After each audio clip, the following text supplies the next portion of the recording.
I know, guys. I hear you all loud and clear. It's been a while since we made a tier list. I want to do one to kind of wrap up. I believe this is season 7. Before we get into season 8 and really judge where these support nerfs landed. So, Gamer Subs, Razzing Up, code Samito, down in the description. Okay, so let's get right into it here. All right, Bastion I still think is A tier. I don't think his nerfs did a heck of a lot to him. I think you can still pick Bastion and just pump out an obnoxious amount of damage against most tanks in the game. I would say, especially with the meta being super poke-oriented right now, a hero that can do this much range damage just generally can get a whole lot done. And he's pretty easy to play, too, so when in doubt, Bastion and Torb are just those heroes that you pick as a DPS player when you're losing the game, and you can probably find a way to get value unless they're on some kind of crazy comp that makes Bastion useless, which just really doesn't happen that often. So, Cassidy, I'm going to put Cass in, like, B tier, maybe even C tier, to be honest with you. I am going to put him in C tier. Like, look, I think that his abilities aren't bad. I just think that they don't fit into what's good into the game very well. I think Cass was one of the biggest losers in going to 5v5 because he simply doesn't have the mobility options or the stun, direct stun anymore, to stop the things that would make his life miserable. Just a second tank being there made it harder to just make him explode and just die, right? So yeah, I think that Cass is just not. Now I don't think he's bad. I just think other things are better. I think Hinder is an incredibly obnoxious ability, and I almost would prefer the stun. And he's gotten a ton of buffs to his combat roll, to his health, to high noon, right? It's just like the way the neutral goes. They're just better heroes to pick that can take high ground and have mobility options that have the range damage as well that are just better. And Overwatch 2 has become a lot about mobility too. So D.Va, I think she's just mid in this game. Like I think D.Va is just fated to be mid. She got some buffs, but again, it doesn't change her interaction, especially with how easy Zarya is to pick up in ranked a lot of the time and just beam her down. Her counter swap is pretty easy, and you could sit there and say, well, Samito, there's not really that many counters in this game. It doesn't matter. It's the advantage just goes to the other tank. They can just counter pick you pretty consistently. Now, she's good against, like, if they're playing Bastion or something else, and they don't have full sig poke, and you can just actually, like, eat the hit scans projectiles. But other than that, I think she's just mid. That's what it is. The same goes for Genji. I believe it or not, I actually think Genji is better than Tracer right now because Genji does better against hit scan. Well, Genji can be picked easier into hit scan heroes. I will say if they're playing the whole Alari combo and stuff like that, it's going to be very, very hard because she has the pylon set up. You got to break that and then all the other stuff. But I think Genji is... I don't think he's horrible. I don't think he's good either. I think the occasional situation comes up based on their team comp that says, hey, okay, I can probably play Genji here and have it not be terrible. Like if they're playing Hanzo, like they're playing like double sniper, Mercy, BAP, or something with a D.Va, or as long as it's not a Zarya, you can probably play Genji into that. And I've seen a lot of those situations come up. The same goes for Hanzo. I think Hanzo's mid. Again, he can be picked a lot right now because the meta is super poke oriented. And I've said this forever. I've played Hanzo since season 1 of Overwatch 1, right? Like I'm one of the few like veteran Hanzo players who's played through it all. Ever since Baptiste came in the game and double shield was a thing, Hanzo has fit into the meta. He has not forced the meta, right? So he's just kind of mid. Like you can get value on him, you can carry games on him. I just don't think he's one of the best heroes in the game, despite what many people say. And that might be because I saw what good Hanzos were actually capable of back in the day. Even like not even like the super buffed Hanzo, even the Hanzo with scatter arrow and the OG dive metas, right? Even that Hanzo. I mean, I had an 85% win rate on dive back in the day. So like, you could just output more, you could do more. And I think a lot of the MOs in the game making Dragon Strike pretty relevant, especially in 5v5 where heroes tend to be more spread out rather than clumped. I just don't think he's an elite character. I just don't think he's bad either. Moving on. Junkrat, I also think he's B tier. I think Riptire is one of the best ults in the game. It's very, very good at securing kills consistently. He's a ranked menace. And again, this tier list is for ranked. It's not for pro play, obviously, right? It's for what you can pick in your games. Junks can get a lot of value, especially when they kind of fight with that guerrilla warfare. So I'd be pressed to put Junkrat anywhere below B tier. I almost want to put him in A tier because I've seen Junks get a lot of value, but again, it depends on the meta. So I can't quite put him there, but I think he's decent. The same goes for Lucio. I don't think Lucio's bad. I think on the right map, I'm going to actually bump up Lucio to A tier. I think Lucio BAP comps are actually really, really good, even with Sigma. It just shows you how broken Sigma is, which I will get to him later. I've said this since the second he came out in the game. That hero is just busted. But I think Lucio's good. He's got a lot of situations where he can get played, especially on those rush maps. So, you'll see a common theme with support heroes here. I don't think any of them are even in B tier. I think they're all A tier or above. Mei, I'm going to put A tier. I've said this for a while. I think Mei is an absolute sleeper pick. I said this in Season 3. I got like rank 13 on her. She's really good. Mei is really, really good. And I've been saying this for a while. I think the meta is really helping her be good. Then it's slowed down. If it went to a more divey meta, Mei would be much harder to play. But I think she's really rewarding. Her freeze at 100 damage per second is really, really good. And I've said this again since Season 3, and people were like, no, we got to re-rick the freeze. It's bad. I'm like, dude, this freeze is really good. Then they changed it for a bit. I wasn't playing the game much at that point, though. And she was bad. So, yeah, then Mercy. I'm going to put Mercy in B tier. I almost want to put her in A tier, dude. I think because the meta is super poke-oriented, I think Mercy's A tier. I don't think any support is B tier. I think they're all good. I just finished my unranked GM Mercy. I had a lot of fun doing it. It was definitely an experience. I think she's actually much better than people give her credit for, and she can get a lot of playtime. Pharah, I'm going to put in B tier. I think unless you're Yazan, you're just not good. But she can get forced in a lot of situations. I thought 5v5 would be bad for Pharah, but because there's only one tank to zone her out, I think it's actually pretty good for her. That's something I was wrong about when going into 5v5, so I was incorrect there. Reaper, I think Reaper's garbage right now. I think Reaper's just absolute garbage. I think just the range damage is just so good that Reaper just can't get value. Now, in low ranks, he can be good, and you can absolutely get value on Reaper. It's just, I think there are things that are way better. Like, I'd rather play any of these characters over the Reaper pick, and he really needs for, like, a rush meta, probably like Kiriko or something like that, to be good in order for him to get played. Reinhardt, B tier. Just kind of mid. Like, the brawl comps can be good, but I think the other tanks are just better in every way right now. And now here's where it gets interesting. We're not even going to talk too much about Reinhardt. You can pick Reinhardt. You can get value on Reinhardt. You can climb all the way to the top as Reinhardt. I just think there are other better options, and there's definitely maps where you just can't pick them. New Hog, man. Everybody's been picking New Hog, and it's been really, really annoying. I'm not a big Roadhog fan, but I think he's just mid. I think he's kind of in the same position as he was previously, though he does have some more options to deal with things in the game. So I think he's middle of the pack, but he can be good. Like, make no mistake, Hog can absolutely be good depending on what he's picked against. So, yeah. Soldier, also mid. Pretty self-explanatory. Poke DPS, he's pretty good. Nothing else to really say. Symmetra, I think Symmetra's awesome. I think she just got some nerfs, but I think that she has some, specifically because she has maps where she's really, really good. I'm not going to put her in C tier. But I'm also not going to put her in A tier. Like, she has maps, like some Koth maps, where she is just an insane character. So, Symmetra. Going into B tier. All right, Torbjorn. I'm putting Torb in B as well. I think Torb is a sleeper pick like Bastion. Whenever you're underperforming on DPS, literally just go Torbjorn. Your turret, if you set it up on an off angle, is super, super good. He's got a great damage output. He's got a great ultimate, too. I think Torb is middle of the pack B tier, probably where he should be. Tracer, this is going to get people very irritated, but I think Tracer is garbage right now. And here's why, okay? The support's just one-shot her and force recall. This is the first time, I think, ever that she's had a negative win rate in all ranks, right? And she hadn't gotten changed. It's not that Tracer's bad. It's just there are so many options in the game that are really easy to counter her, especially with Alari being able to put up a pylon and just you hit one shot as Alari, she has to recall, right? As supports have gotten better and better and better, specifically the support passive is just so easy for them to fully regenerate without even having to use their cooldowns on themselves, right? Tracer just literally can't do her job, right? She just can't. She's just been forced out of the game, in my opinion. So, yeah, Tracer, I think she's really, really bad right now. That being said, could you get value on Tracer? Yes, but they can just easily swap a couple heroes and just absolutely ruin your game. Widowmaker, I still am putting in A tier. I think she's super, super good in ranked. I think she's still a super, super oppressive character. I think especially with the poke meta. Like, you guys know my thoughts on Widow in 5v5. She's one balance patch away or one simple change from dominating the game at any point in time. She's a crazy, crazy strong character. And there are very few heroes that you see take over a ranked game like Widowmaker. In fact, there's almost none. Like, just by being picked, she changes how the whole game's played, and I just find that to be incredibly valuable. Well, actually, you know what?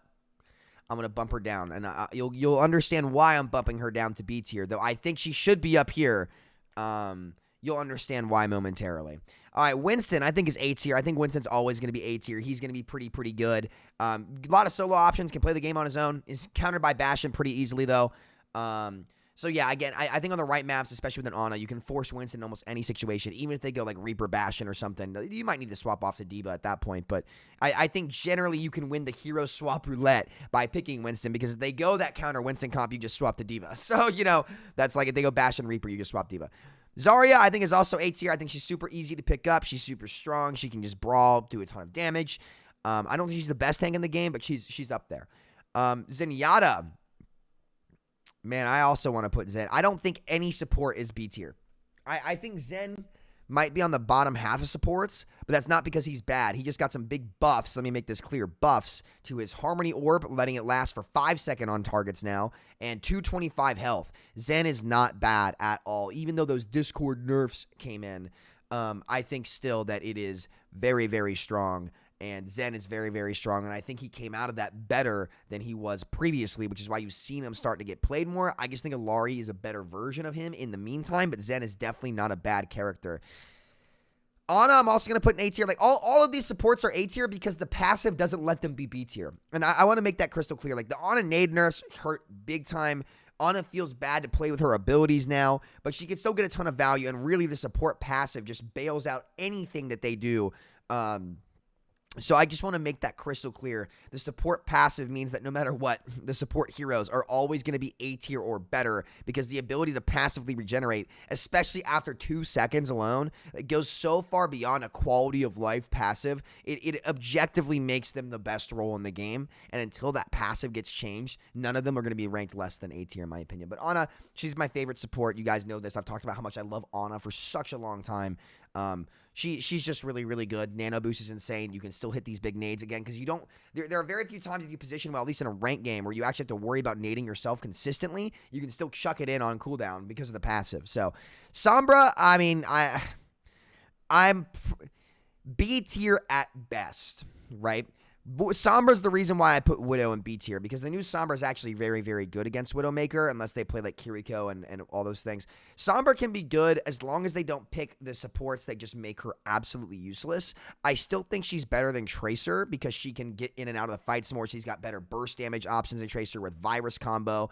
And EMP is a good ultimate for just breaking cooldowns now and finishing off solo kills. That's kind of what it's for. I know it's not traditionally what EMP's been for. You want to hit as many people in the EMP as possible, but it's better to just confirm one kill with EMP now. She's definitely B minus, though, I will say. She's B minus C plus. A lot of potential on her kit. She's not bad. All the supports are just better. All the support. This is a common theme you're going to see. The supports are just better, right?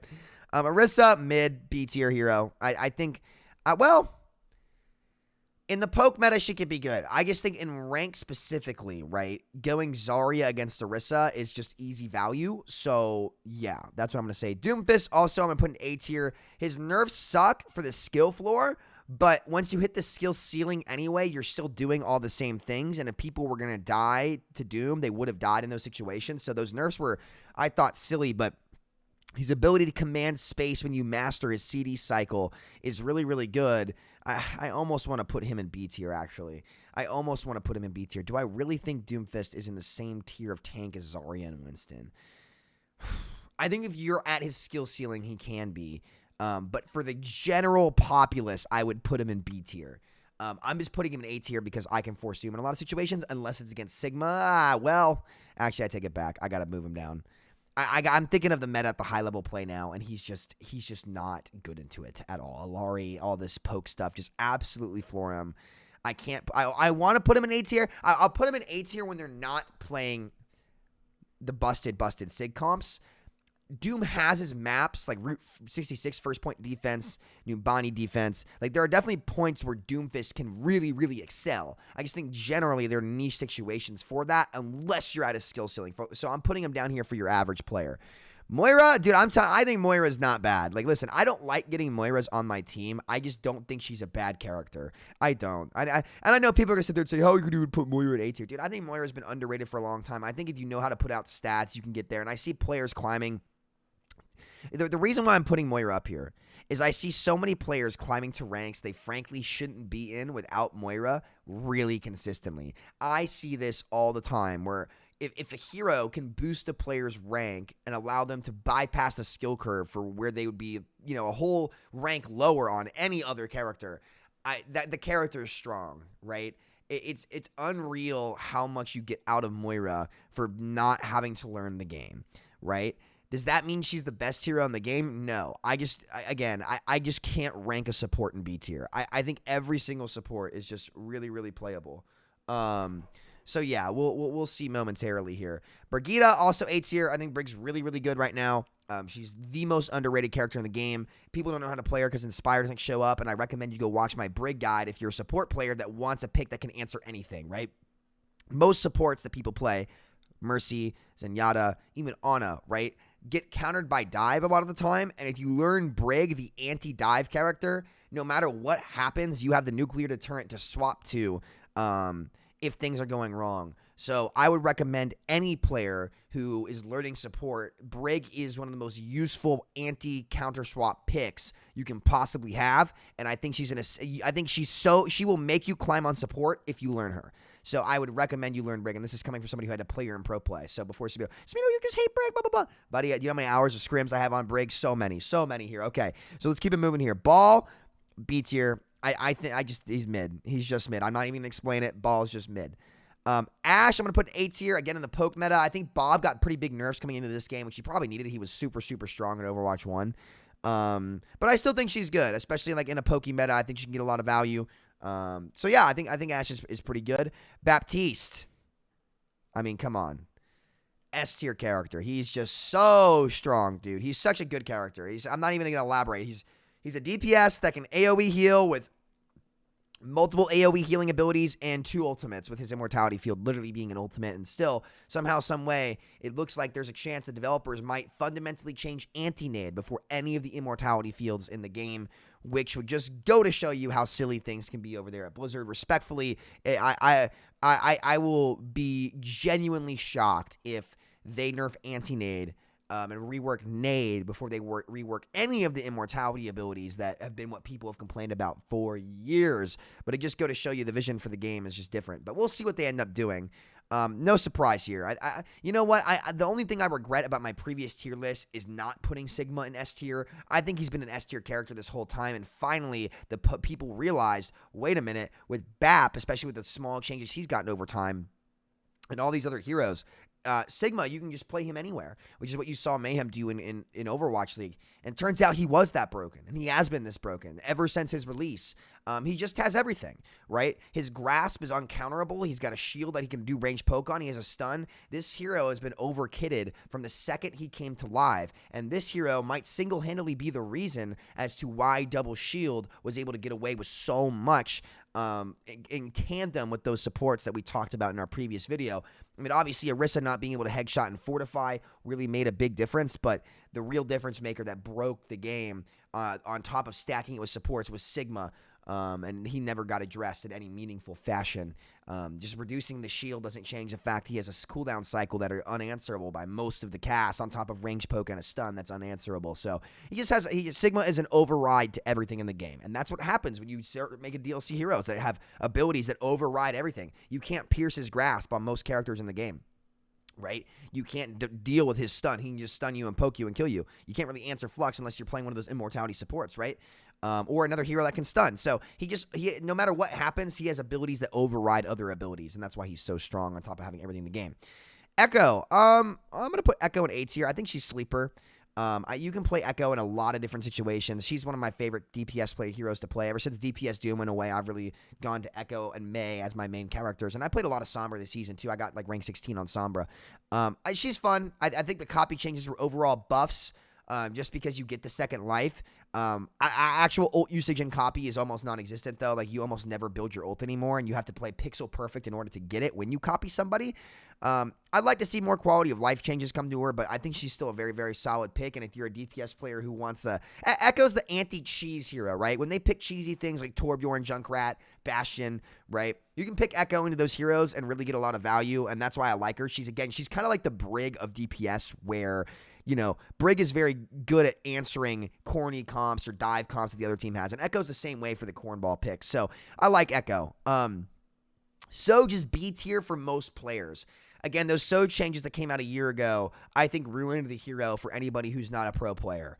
I really think they took the hero the wrong direction, and her win rates reflect that, where they increased the spread but refused to touch the rail. And I think that just made her bad for most people, and she just doesn't really feel that rewarding unless you're one of the best hit scan players in the world. So for most players, I really wouldn't recommend playing Sojourn, because you're just not going to feel like you're doing anything unless you're hitting constant headshots with the railgun that takes forever to build. I wish they had put some kind of cooldown on the rail and kept the spread tight so that players, especially at all ranks, could get more value on the character if they were actually good at hitting their shots. But I think they unfortunately just made her only viable at the skill ceiling and really gutted her for your average player, which is unfortunate. Queen, I don't think Queen's that good. I really haven't seen much Queen get picked at all, to be honest with you. So I'm putting her in B tier. I think that the poke meta just makes her really bad. That's all there really is to it. I think people are like Sigma poke just absolutely guts Queen. Kiriko, no surprise, S tier, can do everything in the game. Insane damage output, TP through walls, cleanse people, insane ultimate, right? She's just an absolutely nutty hero with a great healing output as well. Ramatra, I think he's mid. I think he could be good if Brawl ends up coming back and he's got some maps where he can get picked, but I haven't seen much Ram. He just hasn't really been doing a whole lot, even though he got some Nem buffs, and I think the way the game has shifted has been away from making Ramatra good. Lifeweaver, I think, is just B tier. He's got situations where he's good. I've played a lot of Lifeweaver. I did my unrated GM on him. The nerfs definitely hurt, but again, this is the only...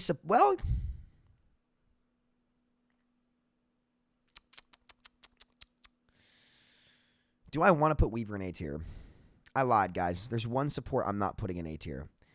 I think even Moira... Well, he's right there, though. There are situations, there are games where I picked Lifeweaver and carried. Like, his situations are just very niche, though. Like, you have to pick him on the right map, and if you get him on the right map with the right comp, he can be really, really, really good.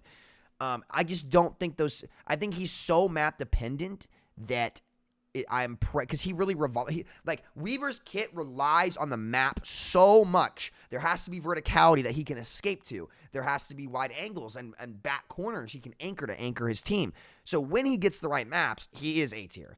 But that map doesn't come consistently enough for me to rank him there. So that's the only support we're going to put in B tier. And to finish it off, I mean, come on, is anyone surprised? I mean, Alari is just absolutely crazy, and I think more characters would be in S tier if these 4 really weren't gatekeeping. But yeah, that's my tier list for Season 7, the latter half. This is for ranked, not for pro play, right? Because you can get away with anything in ranked. Let me know what you guys think. I hope you guys learned something today. I will catch you guys next time. And if you have questions or comments or things you disagree with / agree with, let me know down in the description, in the comments. See y'all later. Take care. Peace out. Thank you.